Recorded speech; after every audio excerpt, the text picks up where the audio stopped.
I think when I was, I don't know, 5 or 6 or something, I thought I was insane. It was just strange. Because it was clear that other people did not, their mind wasn't exploding with ideas. It was like, that's strange. I don't think you'd necessarily want to be me. People would like it that much. It's very hard to turn it off.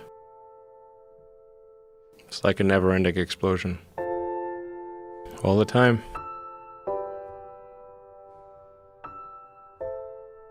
You've said that this has been the toughest year for you, the most sort of taxing year for you. Like, why?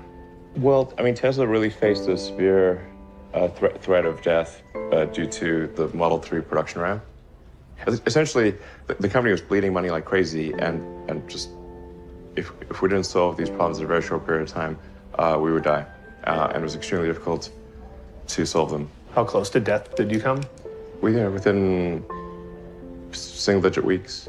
22 hours a day, or like what? How many I hours? was working, so 7 days a week, sleeping in the factory. I worked in the paint shop, general assembly, body shop. You ever worry about yourself imploding? Like it's just too much? Absolutely. No one should put this many hours into work. This is not good. And people should not work this hard. They should not do this. It's very painful. Painful in what sense? It hurts my brain and my heart. It hurts. This is not recommended for anyone. I just did it because if I didn't do it, then Tesla, good chance Tesla would die. What was your biggest failure, and how did it change you? We almost did die at SpaceX, actually. So I budgeted for 3 flights. I mean, technically, I did have a plan where I had the money from PayPal. I had like about 180 million from PayPal.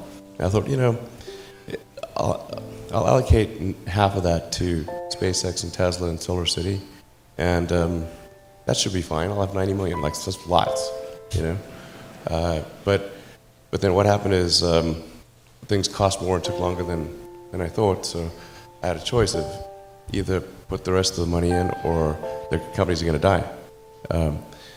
And it's like, so I ended up putting all the money in and borrowing money for rent from friends.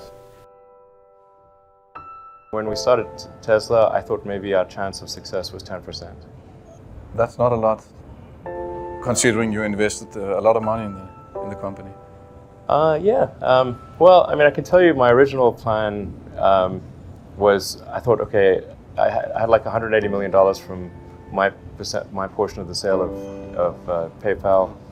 And I thought, if I invest half of that in creating these companies, then I still have the other half, which will be fine. Yeah. But of course, that's not how it worked out. We used up all you invested 100 million, then still needed more money. And then there was the big recession of 2008 and 9. And in the end, I had to invest everything. And I was borrowing money from friends to pay the rent. You were on the edge of actually I didn't even own a house. Were you a little naive when you thought, I can easily build an electric car and a rocket? I didn't think it would be easy. Like I said, I thought they would probably fail. But creating a company is almost like having a child. So it's sort of like, how do you say your child should not have food?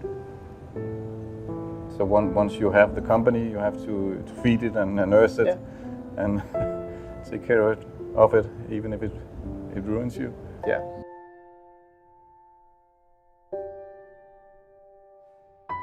But suppose there were some tough times in 2008, end of 2008.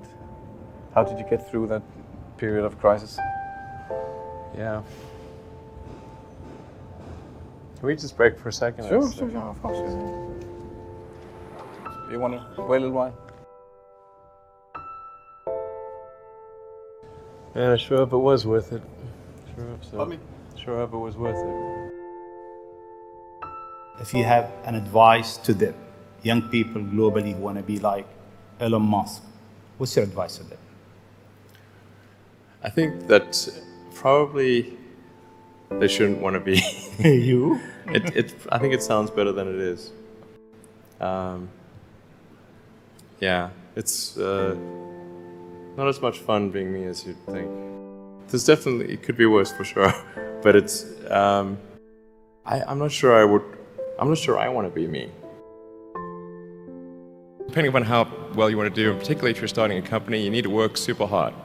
So what does super hard mean?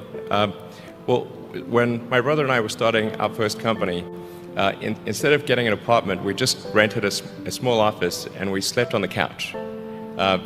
And we showered at the YMCA, and we're so hot up we had just one computer. So the website was up during the day, and I was coding at night, 7 days a week, all the time. And I sort of briefly had a girlfriend in that period, and in order to be with me, she had to sleep in the office. So work hard, like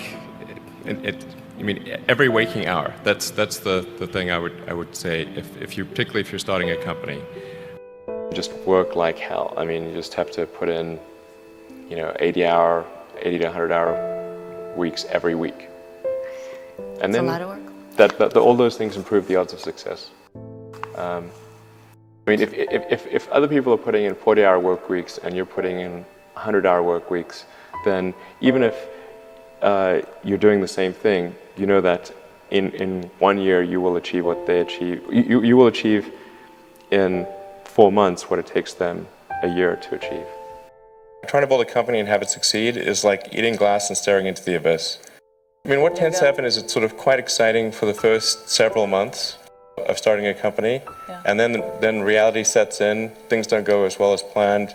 Customers aren't signing up. The technology or the product isn't working as well as you thought, and then that can sometimes be compounded by a recession, and it can be very, very painful for several years. So I think, frankly, starting a company, I would advise people to have a high pain tolerance. When you had that third failure in a row, did you think, I need to pack this in? Never. Why not? I don't ever give up. I'd have to be dead or completely incapacitated. So many people try to talk me out of starting a rocket company. It was crazy. What did they tell you? One good friend of mine collected a whole series of videos of rockets blowing up and made me watch those. He just didn't want me to lose all my money. How did you figure you were going to start a car company and be successful at it? Well, I didn't really think Tesla would be successful. I thought we would most likely fail. But I thought that we at least could address the false perception that people had that an electric car had to be ugly and slow and boring like a golf cart.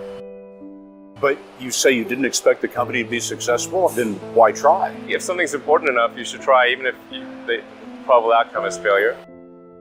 It has actually been a very difficult journey, I have to say. Yeah. My priority right now is to try to add some more management bench strength to Tesla in particular, so that I can take a vacation. In the last 12 years, I've only tried to take a week off twice. The first time I took a week off, the Orbital Sciences rocket exploded and Richard Branson's rocket exploded in that same week. Second time I took a week off, my rocket exploded. The lesson here is don't take a week off. There are American heroes who don't like this idea. Neil Armstrong, Gene Cernan have both testified against commercial spaceflight and the way that you're developing it, and I wonder what you think of that. I was very sad to see that because those guys are, those guys are heroes of mine, so it's really tough. I wish they would come and visit and see the hardware that we're doing here. And I think that would change their mind. They inspired you to do this, didn't they? Yes. And to see them casting stones in your direction. It's difficult. Did you expect them to cheer you on? So they're hoping they would. What are you trying to prove to them? What I'm trying to do is to make a significant difference in in spaceflight and help make spaceflight accessible to almost anyone. Where does that come from, or how do you think about making a decision when everyone tells you this is a crazy idea? Or where do you get the internal strength to do that? Well, first of all, I'd say I actually think I feel fear quite strongly. So it's not as though I just have the absence of fear. I feel it quite strongly. But there are just times when something is important enough, you believe in it enough, that you do it in spite of the fear. People shouldn't think, well, I feel fear about this and therefore I shouldn't do it. It's normal to feel fear. Like you'd have to do something mentally wrong if you didn't feel fear. So I think that there's certain things that are necessary to ensure that the future is good. And some of those things are, in the long term, having long-term sustainable transport and sustainable energy generation. And to be a spacefaring civilization, and for humanity to be out there among the stars and be a multi-planetary species. I think being a multi-planet species and being out there among the stars is important for the long-term survival of humanity, and that's one reason, kind of like life insurance for life collectively, life as we know it. But then the part that I find personally most motivating is that it creates a sense of adventure, and it makes people excited about the future. If you consider two futures, one where we are forever confined to Earth until eventually something terrible happens, or another future where we are out there on many planets, maybe even going beyond the solar system, I think that second version is incredibly exciting and inspiring, and there need to be reasons to get up in the morning. There's a lot of terrible things that are happening all over the world, all the time. There are lots of problems that need to get solved. There's lots of things that are miserable and kind of get you down. But life cannot just be about solving one miserable problem after another. That can't be the only thing. There need to be things that inspire you, that make you glad to wake up in the morning and be part of humanity. That's why we did this.